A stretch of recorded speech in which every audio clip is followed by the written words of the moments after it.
A Bangladeshi superhero is in DC Comics. This is Montpellier, born in Bangladesh but immigrated to Barcelona, Spain when he was 3 years old. He first appears in The Shade, Volume 2, number 6. He is a Spanish vigilante who works with British superhero Shade and Spanish vampire La Sangre to defeat a Spanish villain called Inquisitor. His list of abilities include an innate martial arts hand-to-hand combat ability. He also has snake-like reflexes and agility, hence his name Montpellier, a type of snake that he's named after. He also carries these wrist-mounted gauntlets that kind of look like Mega Man's Mega Busters, but green. They fire venom blasts. Personally, I think this is really cool that a character like this exists, but not much is known about the character and he's not been used in recent years.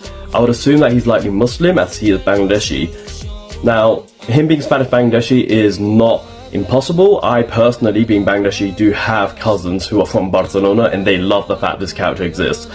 But yeah, the Spanish Bangladeshi community is relatively small and there are much more ethnic minorities that are more common in Spain, whilst the Bangladeshi community in Europe are much more common in the UK, and also Italy has a pretty significant one as well. But all in all, I think it's really cool to see a Bangladeshi superhero that I think is pretty badass.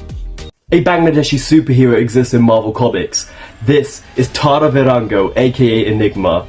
She first appears in Peter Parker Spider-Man number 48. When AGK were commissioned by the CIA to make a nanovirus to enhance latent mutant abilities, they decided to do unethical testing in a fictional village of Malpura in Bangladesh.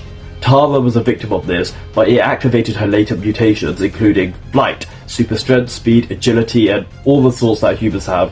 On top of that, she appears to have telepathic abilities, teleportation, she can counter Spider-Man's spider sense, or at least stop it from working, and also seems to generate scarves and lotus flowers because, well, she's Buddhist.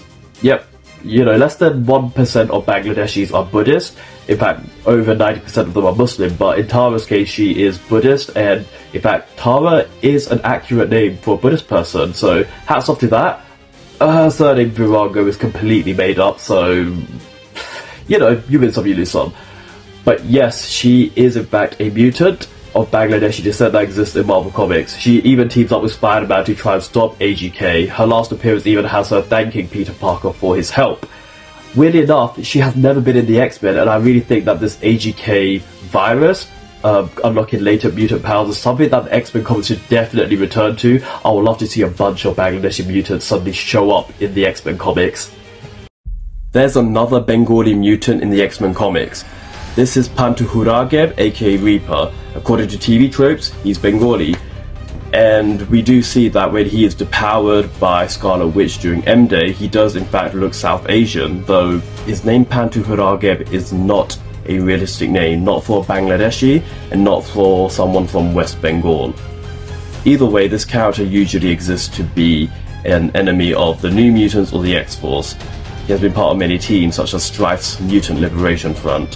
He has been part of the New Exiles alongside the Juggernaut, Sienna Blaze, and Black Knight.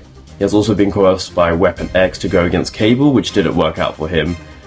He did get repowered by Quicksilver using the Terrigen crystals, and that didn't go out well for him either when his powers went haywire along with his teammate Vitale. Nightcrawler's brother Abyss had to teleport them into the Brimstone dimension to keep them safe essentially. Pantu Hurageb's powers include generating paralysis waves, so he can paralyze you just by touching you or slowing you down just by being near you. He can channel this through his metallic scythe, hence the name Reaper, or his shape-shifting robotic limbs. He tends to need them because he keeps losing these limbs in fights that he loses. But it's pretty cool that he can do some T-1000 stuff with those limbs of his. As of now, he has been resurrected among many other mutants in Krakoa, and his entire body seems robotic now.